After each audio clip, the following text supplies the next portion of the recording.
नमस्कार दोस्तों, मैं भूषण रघुनाथ। स्वागत है आपका news info and knowledge spot के एक नए एपिसोड में।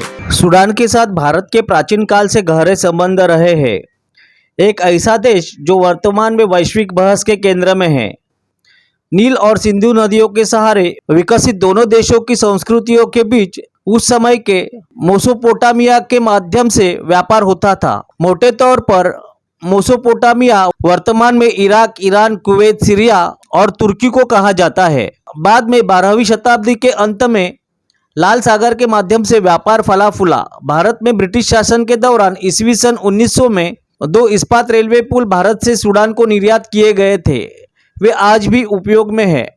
भारत की स्वतंत्रता के बाद भारत के पहले मुख्य चुनाव आयुक्त के मार्गदर्शन में 1953 में सूडान में पहला आम संसदीय चुनाव हुआ। दूसरे विश्व युद्ध के दौरान भारतीय सैनिकों ने सूडान की आज़ादी के लिए खून बहाया और आभार में सूडान ने भारत की राष्ट्रीय रक्षा अकादमी में सूडान ब्लॉक स्थापित करने के लिए 1 लाख पाउंड की राशि दान की। दोनों देशों के बीच इतने मजबूत संबंध हाल तक कायम रहे। दुर्भाग्य से भारत के लिए इस पुराने मित्र देश से भारतीय नागरिकों को सुरक्षित निकालने के लिए ऑपरेशन कावेरी नामक एक विशेष अभियान चलाने का समय आ गया है। इसके लिए जिम्मेदार सूडान में चल रहा गृह युद्ध है।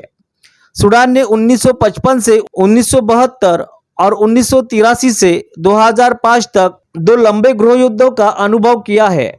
इन दोनों गृह युद्धों के दौरान भारत तटस्थ रहा।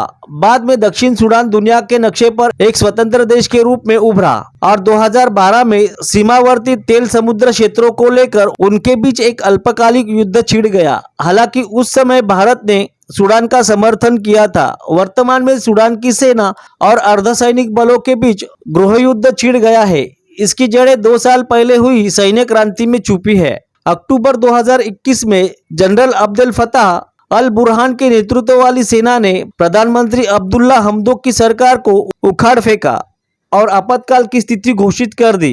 1 महीने बाद हमदोक को फिर से सीमित शक्तियों के साथ प्रधानमंत्री नियुक्त किया गया। हालांकि जनवरी 2022 के आंदोलन के बाद उन्होंने इस्तीफा दे दिया। उसके बाद भी विरोध प्रदर्शनों में कई नागरिकों की जान चली गई थी।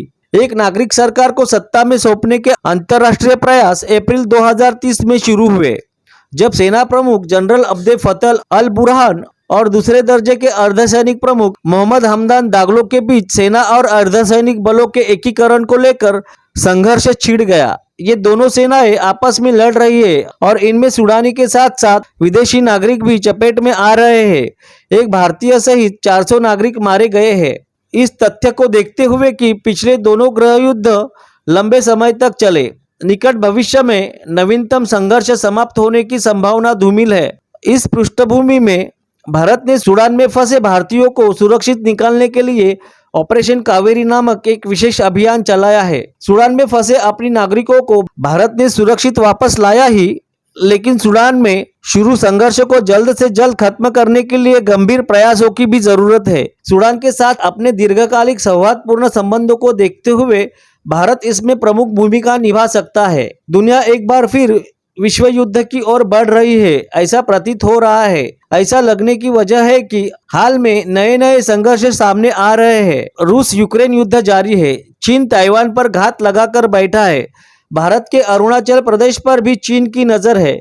उत्तर कोरिया लगातार जापान और दक्षिण कोरिया के साथ 2-2 हाथ करता है। यूक्रेन, ताइवान, जापान, दक्षिण कोरिया, भारत जैसे सभी देशों की संरक्षकता लेने के बहाने अमेरिका, रूस और चीन को धमका रहा है। अधिकांश बड़े देश संघर्ष को समाप्त करने की कोशिश करने के बजाय इससे आर्थिक या भू राजनीतिक लाभ निकालने की कोशिश कर रहे हैं। इस पृष्ठभूमि में संयुक्त राष्ट्र सुरक्षा परिषद का तत्काल विस्तार करके भारत जैसे शांतिवादी देशों की भूमिका का विस्तार करना अत्यावश्यक हो गया है।